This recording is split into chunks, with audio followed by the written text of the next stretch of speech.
Broadcasting from the business capital of the world, this is the Podcast Business News Network. We are back with the Honorable Dr. Grant Venerable, who has an amazing past, history, and future ahead of him.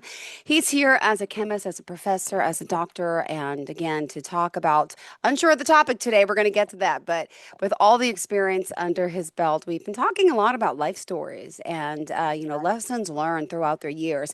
Congratulations on being our Professional of the Year, Grant, and welcome back today. For those new timers, tell us a little bit about yourself. Thank you.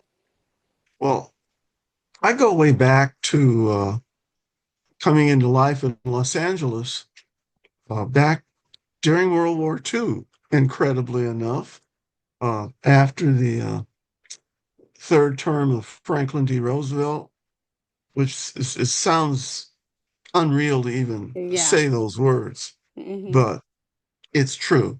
And it's given me a real platform to observe the world from, because I probably had a whole different viewpoint of the world. In fact, as I was waking up this morning and thinking of things I might talk about, the general thought of how we use labels, and I want you to think about clothing labels. Yep, okay. How we use labels to create our realities. And I think that's probably a good analogy to make. Yeah. Because depending upon our class, our socioeconomic class, labels mean different things to different people. Do. And if you're in the for brackets of what down south we call high cotton, then clothing labels become pretty important, where you have a suit, you have a dress, whatever it is you're wearing, and I have this is the latest Givenchy, this is the latest this and that, and that's supposed to place you in a certain reality, but it's only the external reality, and the deeper you get inside of labels, beneath labels, the more clear it gets as to how we reached where we are today in the world, in the good old United States of America, where I'm not trying to be confrontational to the news media, but it is a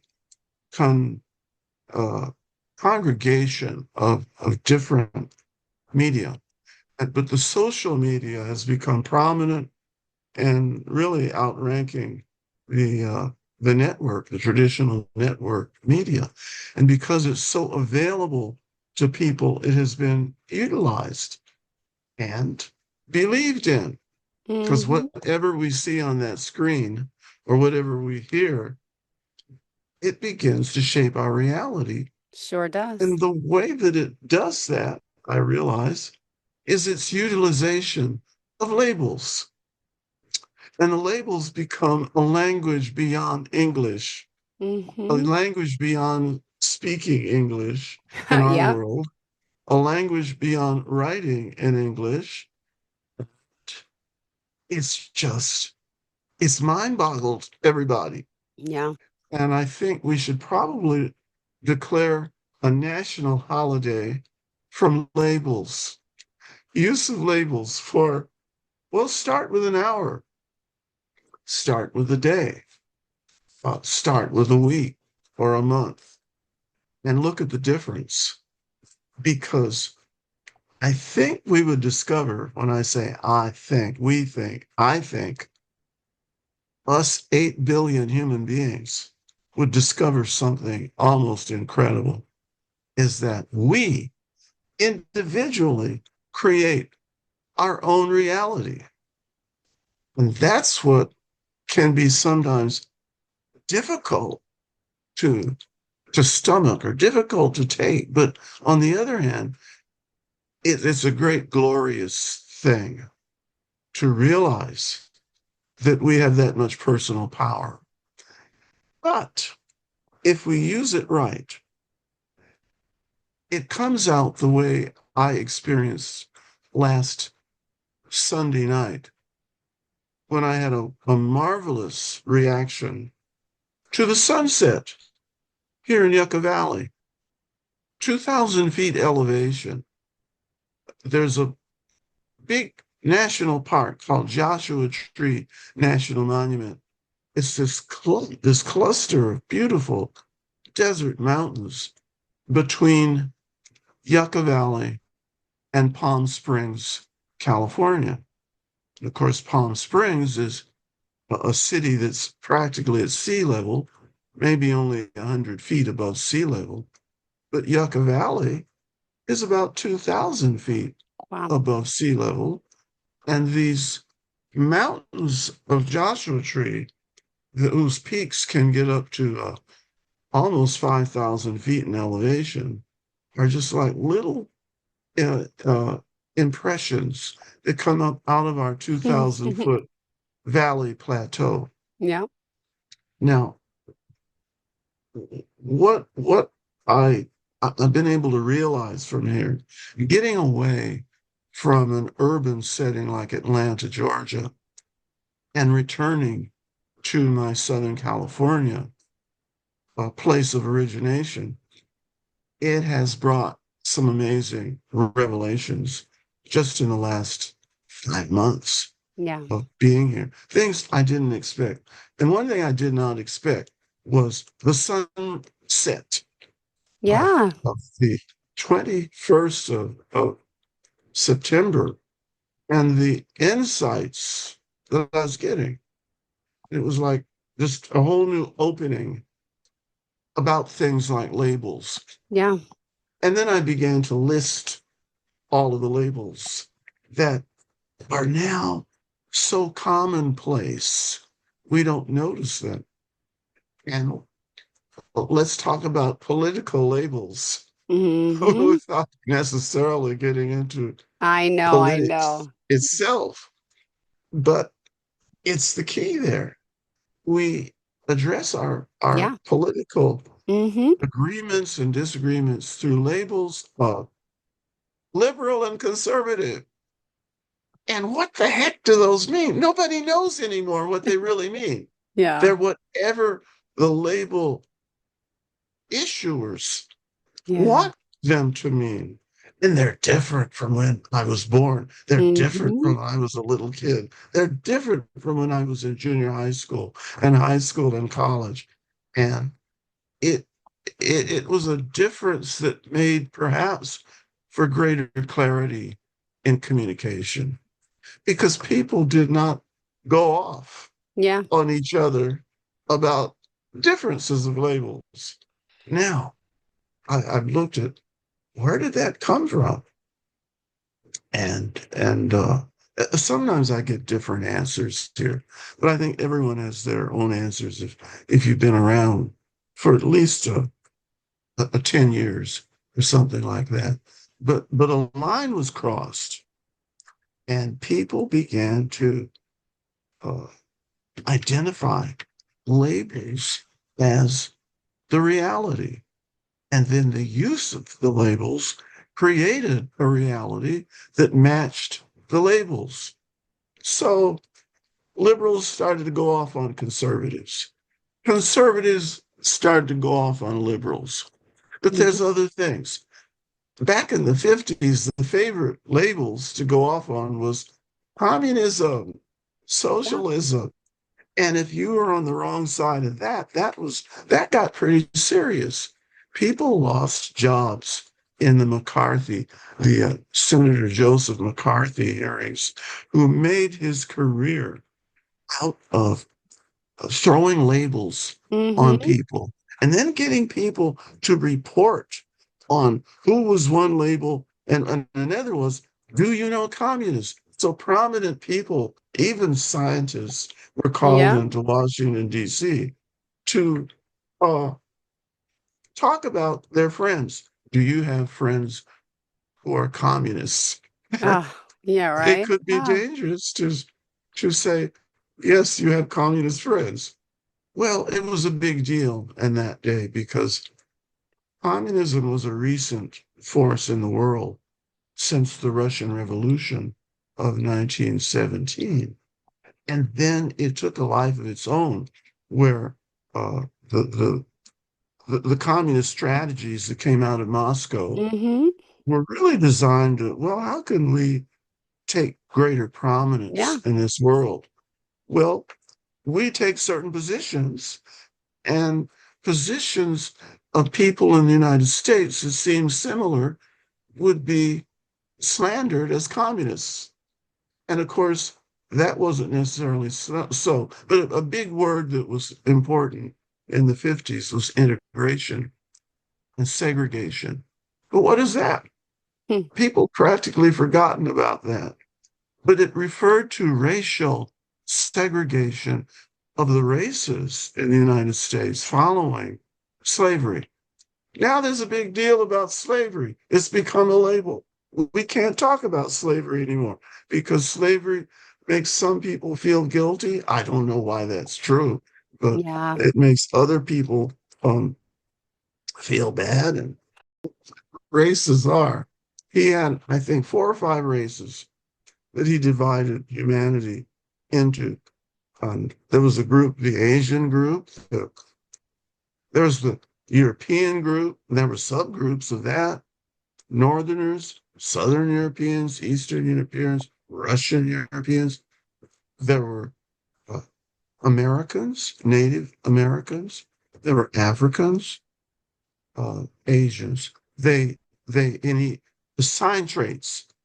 Blumenbach assigned certain traits, but to the Africans, he gave a great deal of energy to creativity to say, well, look at their cranial shapes, their cranial sizes, the skull, and look at the difference in their skin colors. Look at their hair types. Look at the facial features. And they must be the lowest of all of the races in the world because they are the dullest intellectually. Well, the first time I went to Africa was on maybe almost the 45th anniversary of the founding of the Ghana, which was the Gold Coast. And I had a chance to have a similar experience of being an American who grew up in America, had never been around Africans that close in their native land before. And that was an eye opener. It was revealing. Uh, the Africans themselves, particularly in Ghana, did not even notice skin color.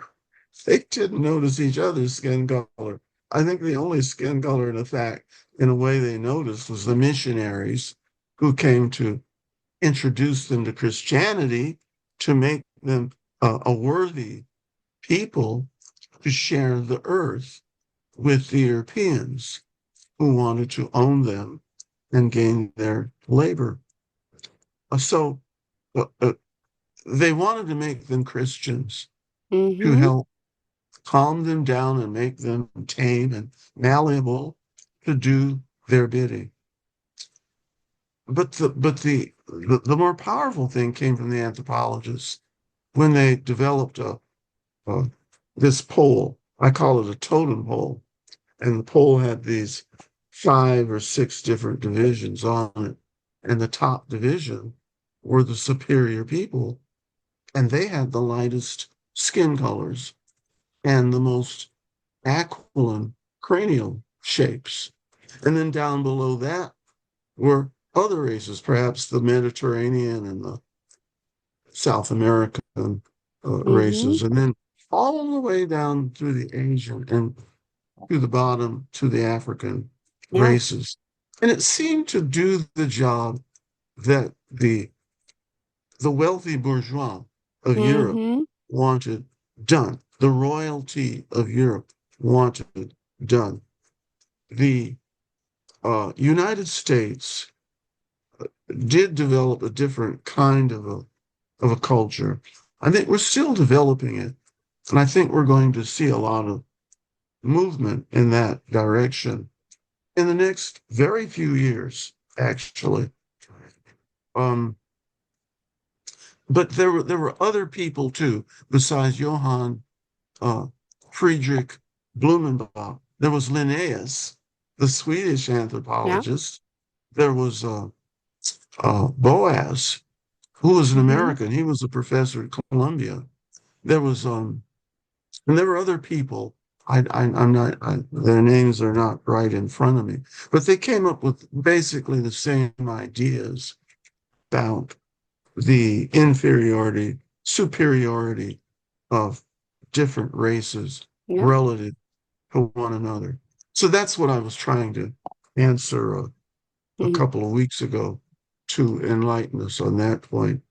But things went further. I became part of the cultural ethnic studies faculty after serving in Silicon Valley industry, and that was after serving as a professor of chemistry in the California campuses like Cal Poly and Santa Cruz. But I'd say Silicon Valley really contributed a lot to my intellectual development, and Mm-hmm. I became a spokesman for the arts and humanities, not because I made an application to be, but I had friends who were art teachers, who were artists in California, who founded a group called the California Alliance for Arts Education. And they said, well, Grant, you have a lot of deep thinking Yeah. about the unity of how people operate intellectually.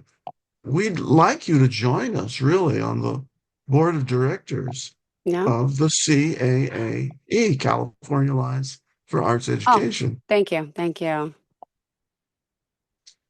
And um, I was like, the Silicon Valley was different from traditional American industry.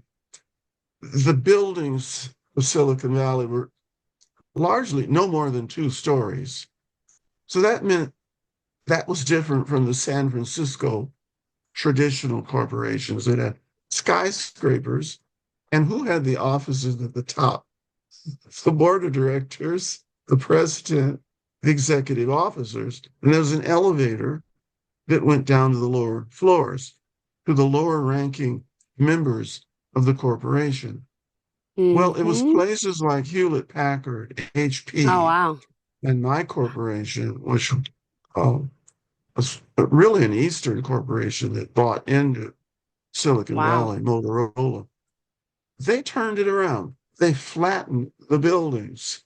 Oh my And gosh. so when lunchtime, everyone had lunch in the same cafeteria. So there was the CEO. Went on a visit to see friends at HP. This was back in 1986.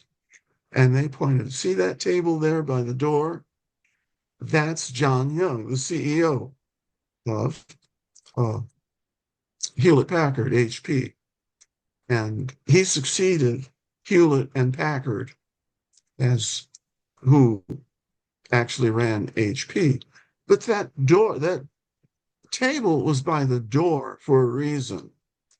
And it was easily accessible to any employee that was eating in that cafeteria. So if they had a comment about the corporation, they could just drop to the table and express their views to the senior executive people Mm-hmm. eating at that table. You could Mm-hmm. imagine it made for a whole different kind of a culture corporately. Also, it was different in the way it treated its customers. It wanted its customers to have the best in customer service. Mm-hmm. So they poll their customers on a regular basis. Does this computer meet your standards? Does it meet your desires in a computer? That was the middle of the 1980s. That Mm-hmm. attitude was general in the industry. Students at Stanford University and UC Berkeley were trained to join in that kind of attitude. of customer service and quality of products and services. Now, guess what happened toward the What? late 90s and What? the early 2000s? The industry in Silicon Valley rather Ah, they lost its way. yeah. They lost connection to the elders. Ah, And I refer to Steve Jobs as an elder, although he wow. was in his 20s when he founded Apple Oh Computer. my gosh. Uh, Bill Gates, same Yep. age as Steve Jobs. They were born within months of each other. They Wow. became two of the wealthiest men I know, in right? industry, high tech industry. Um, but that valley, it changed. I think as people, as the venture capitalists got more prevalent and prominent in Silicon Valley industry, and that included all the way up to San Francisco, Oakland, San Jose, even down to Los Angeles, and how computers were put together. And then there was this change.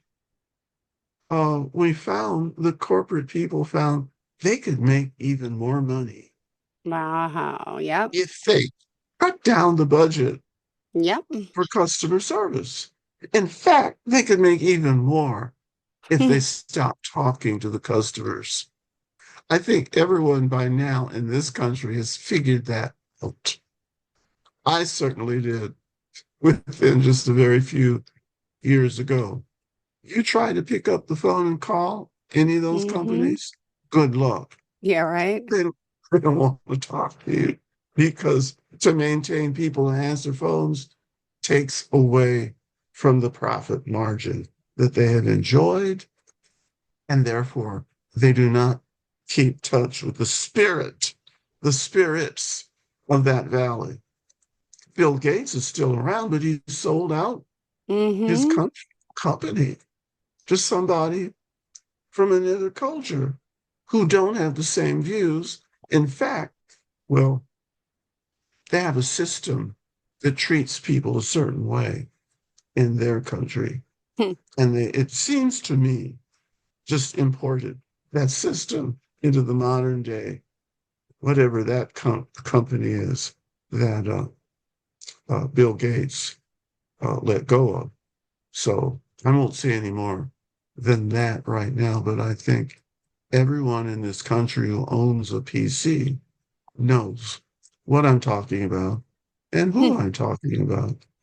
Um, and that's how we have the political situation we have today, because those new corporate people Yeah, began to get a Supreme Court true. who would rule the way they wanted them to rule, that they could give gobs of money Yep. to people running for office and don't have to reveal it. Mm-hmm. So now we're here today. So welcome to our world today. Now, is there anyone? Did you put out the call for Nope. callers The line who are is interested? open 631-307-4010. The lines are open still. Yep, 631-307-4010. But, Continue, please, darling. but I know I put out a lot there, and I Mm-hmm. think the order of the day is to wrap our arms around all of that to see how we. I'm going to give one answer to that question. How do we get back and move to a higher version of the American dream, if I could put it so uh, simply as that? And I think it's the only way we're going to make it through a time of budgetary uncertainty that was put there deliberately, that we're uncertain. So everyone who gets Social Security retirement checks like me and many others, it's a constant question of, are we going to get a check Yeah. next month? And it's a good question. Mm-hmm. Um, but yet the answers are swirling around us. And it goes back to my first question. And the first question is how our labels have created our realities. And the instant answer to that is to stop using the labels, stop circulating them around our brains and central nervous systems, souls and hearts. They're irrelevant to our well-being. The word of the day, I'm going to say it, is empathy with other people. It's community, first of all, with our own families, and then the neighborhoods that we live in. Now the neighborhoods are even online.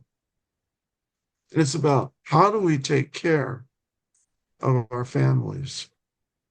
And I'm seeing a great example of that right now because there's been shifts, there's been changes.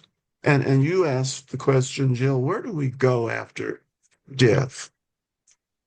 And Yeah. my family right now is dealing with that Mm-hmm. because where did one of my best cousins go Mm-hmm. who's in my same age bracket? Yep. And that was a guy he's had a tough life, but a very rewarding life. And it was right at the time I was dealing with the sunset of a week ago that I learned of his passing in Washington, D.C.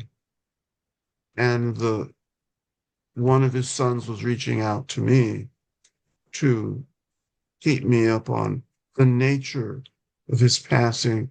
The whole family is still in a grieving, mourning state, but yet Mm-hmm.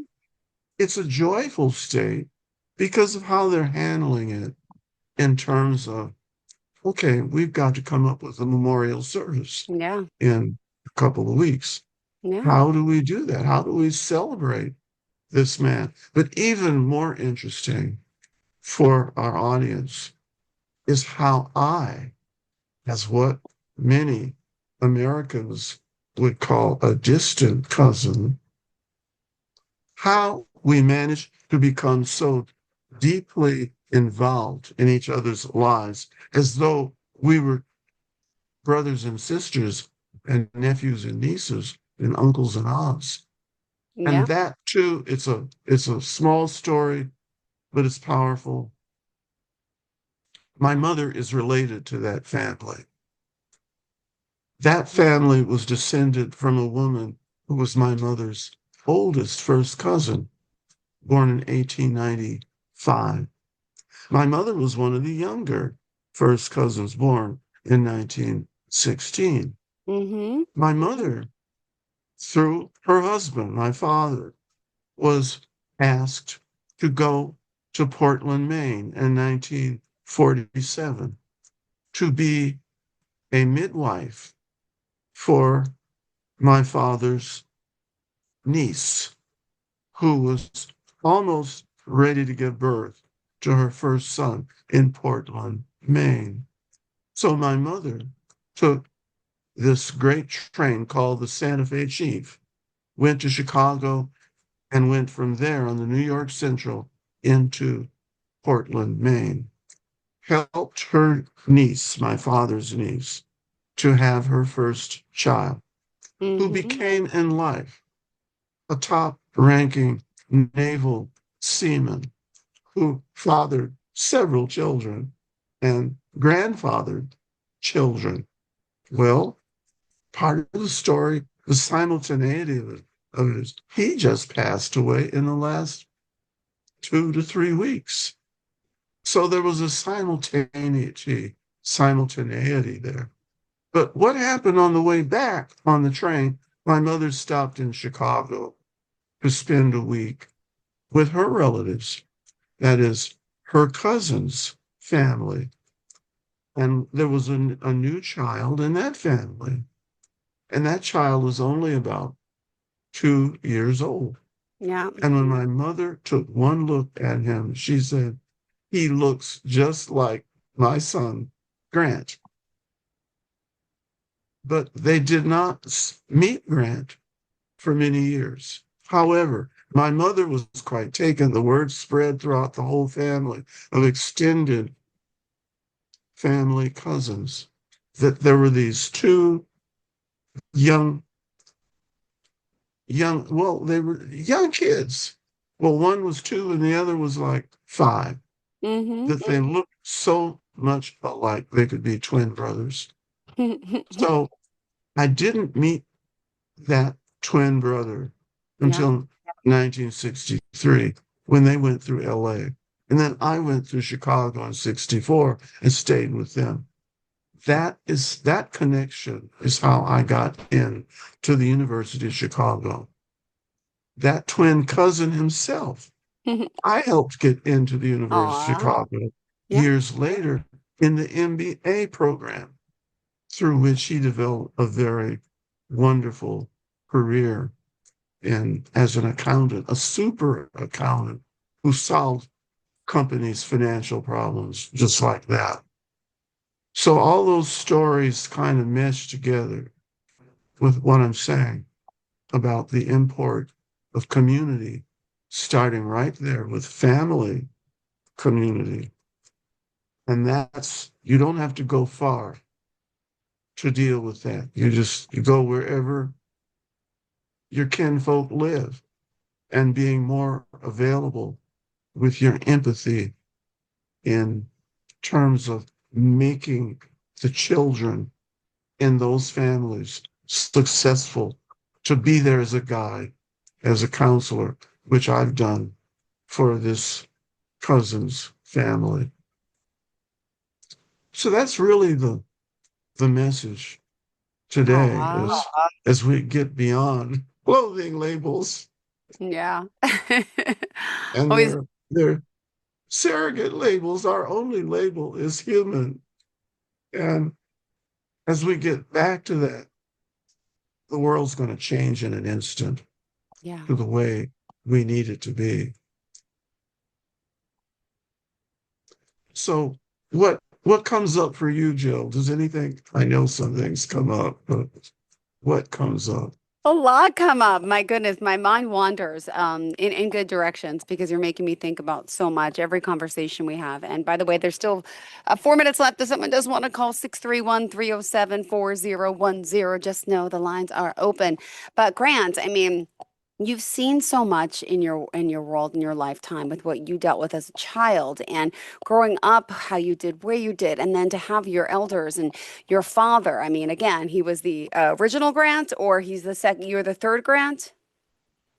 He was the second So Grant. you were the third. Okay, that's what I was trying. I'm I'm the trying to third remember. Grant. His father was named Beverly Grant Okay. Venerable.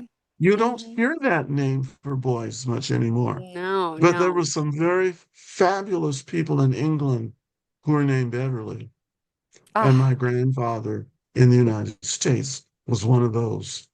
wow. And then I became Grant the second Grant the. after Grant D the first. Wow. Well, let me ask. I mean, in your time, in your world, in your career, what do you see that has changed the most, would you say, for the benefit of all mankind? What do you realize the evolution of us, of people, Oh in how we boy. treat others and how we act and how we grow and how we, have you seen something that's positive, would you say, in your time of, being in the field you are, something really that excites you that has changed? I would say first in the field of science, the field of astronomy, from the day the Mount Palomar telescope was dedicated in 1948. There were 900 people there from all over the world, special guests seated under the dome of that observatory, which you can practically see from Yucca Valley if you get high enough. It's maybe 100 or so miles from the Yucca Valley.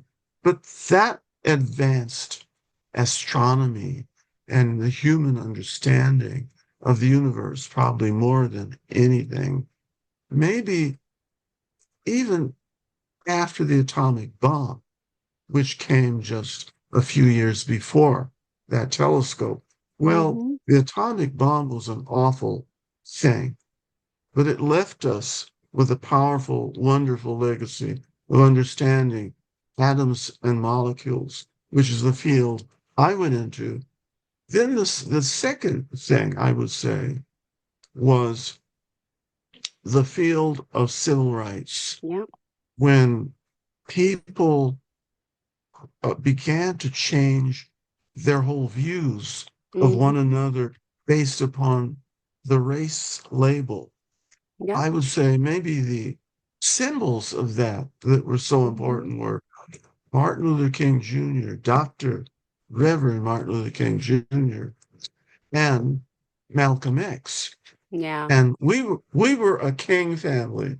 We knew the Kings. We met the Kings at Caltech in 1958 when they came to be honored for the Wow. Montgomery bus boycott and solving that thing, integrating the Mm-hmm. buses of Montgomery, Alabama. Um, and I got to talk to Reverend King. I was a Wow. little 15-year-old, a diminutive teenager, Mm-hmm. but that influenced me greatly just to have met this great man, and then great presidents who seemed to revolve around King. No matter what people thought politically of Dwight Eisenhower or Lyndon Johnson or John Kennedy or Richard Nixon, they had a very pivotal role to play in this country. And for all of the negatives around all those presidents, each one had significant positives that everyone was able to agree on. And then we skip from there, Yeah. uh, uh, maybe to Silicon Valley, Mm-hmm. the role of Silicon Valley, Wow. and from that I think we're here now. Amazing. I think we're facing such they Ah. look like crises. Yeah. Personally, Grant does not agree to see them as crises Mm-hmm. because there's no crisis he's had that he could not solve. Wow. So Oh, I think those four things. great. Well, thank you. Unfortunately, we are out of time, and sorry we didn't get any callers today, but hopefully next time, Grant, let's remind everyone how we can contact you, please. Thank you.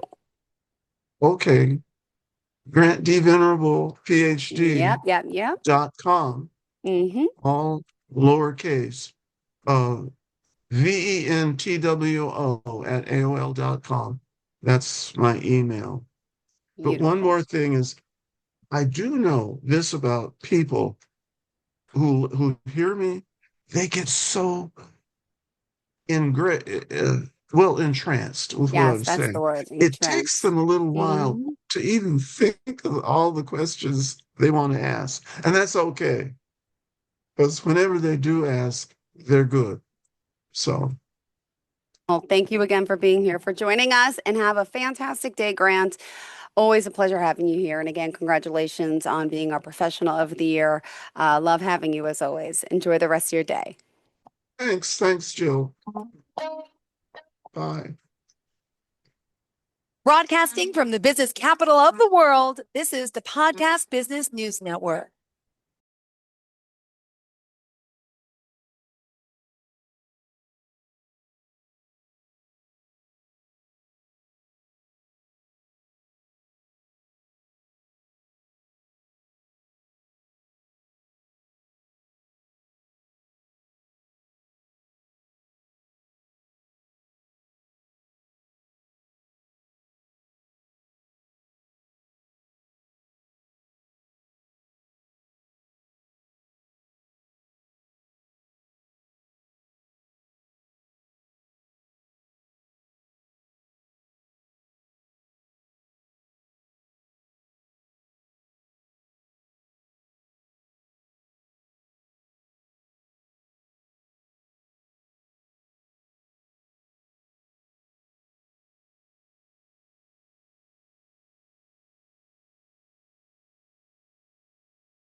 Broadcasting from the business capital of the world, this is the Podcast Business News Network.